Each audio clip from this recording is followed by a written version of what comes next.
So hey buddies, welcome back to my YouTube channel. মোৰ নাম দিদি দত্ত আৰু আপোনালোকে চাইছে আপোনাৰ মৰমৰ YouTube channel DD Vlogs Official.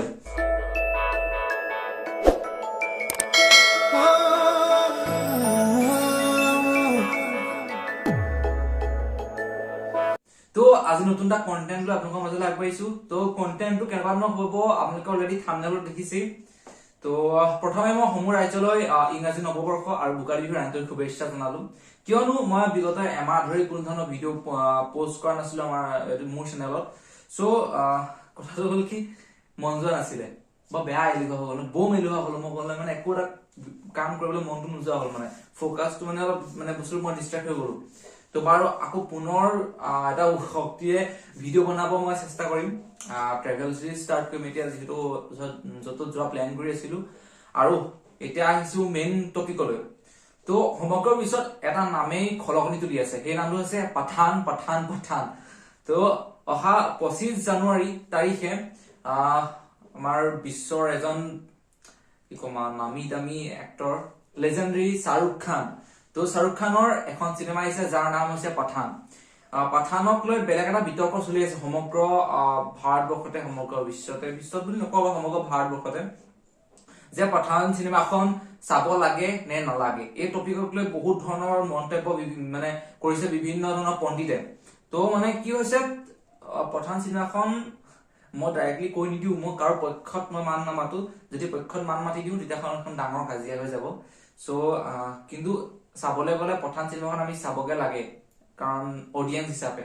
আৰু পাঠান নামটো পাঠান হলে বুলিয়ে যে গোটেই আমি তাত যে গোটেই কাহিনী যে পঠানৰ ৰিলেটেড বা কিবা এনেকুৱা নহয়।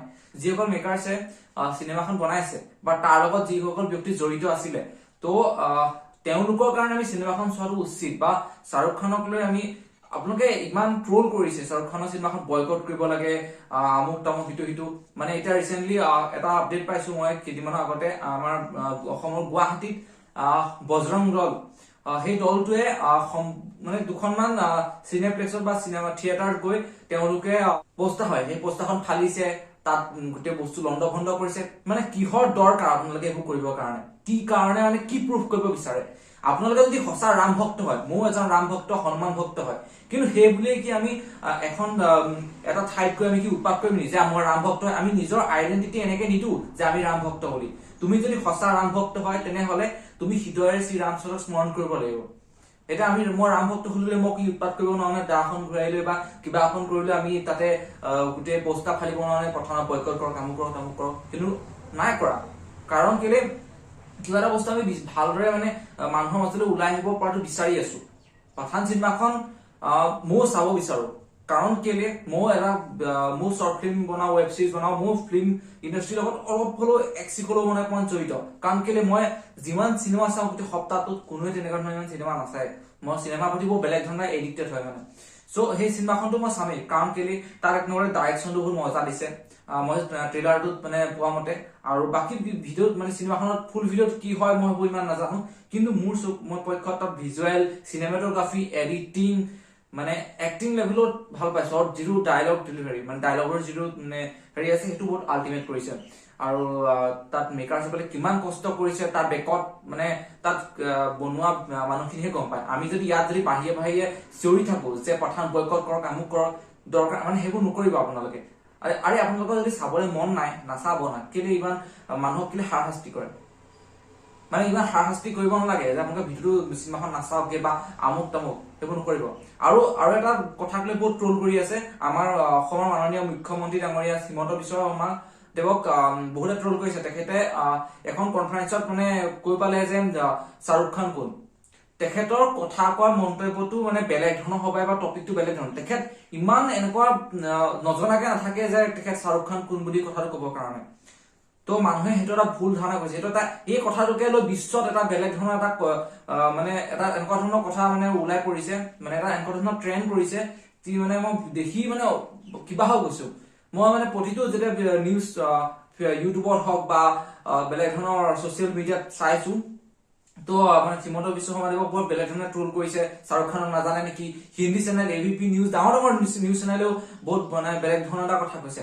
কিন্তু তেখেতে যিটো কথা কোৱাৰ মন্তব্য, আৰু তেখেত এজন সমগ্ৰ এখন ৰাজ্যৰ তেখেত বৰ্তমান মূল ব্যক্তি তো তেখেতে যদি কিছুমান কথা এনে অলাগতিয়ালকে নকয় তাৰ কথা কোৱাৰ পিছত কিবা এটা ৰহস্য থাকিব পাৰে কিন্তু আমাৰ মানুহে কি কৰে মানে ৰোডতে ধৌটো কৰি দিয়ে মানে বুজি নাপায় কথাবোৰ তো আপোনালোকে মোৰ মন্তব্য ভাবিছে যে পাঠানক মই সাপোৰ্ট কৰিছো হয় পাঠান চাব লাগে আৰু মই চামগে মোক কোনে ৰখা হেতু মই নাজানো কিন্তু এজ এ অডিয়েন্স আমি চাব বিচাৰো কাৰণ কেলে ভৱিষ্যতে যদি মই এটা অভিনয় কৰো যদি কোনো ব্যক্তিয়ে যদি মোৰ অভিনয় চাবলৈ নাহে তেতিয়া আপোনাৰ মনটো কেনেকুৱা লাগিব তেনে ধৰণে শাহৰুখ খান বা তেখেতৰ গোটেই মেকাৰসকলে ইমান কষ্ট কৰিছে বেকত বেলেগ বেলেগ কাণ্ট্ৰিত গৈ ভিডিঅ' শ্বুট কৰিছে তাৰ প্ৰডিউচাৰসকলে ইমান পইচা ইনভেষ্ট কৰিছে তাত চিনেমাখন বনাবৰ কাৰণে যদি আপোনালোকে এনেকুৱা ধৰণৰ কথাবোৰ কয় কেনে হ'ব যদি বোলে তাত বোলে বেলেগ দেশদ্ৰোহী বা কিবা ধৰণৰ দেশক অপমান কৰাক লৈ কিবা টপিক ওলাইছে তেতিয়া আপোনালোকে তাত মন্তব্য কৰক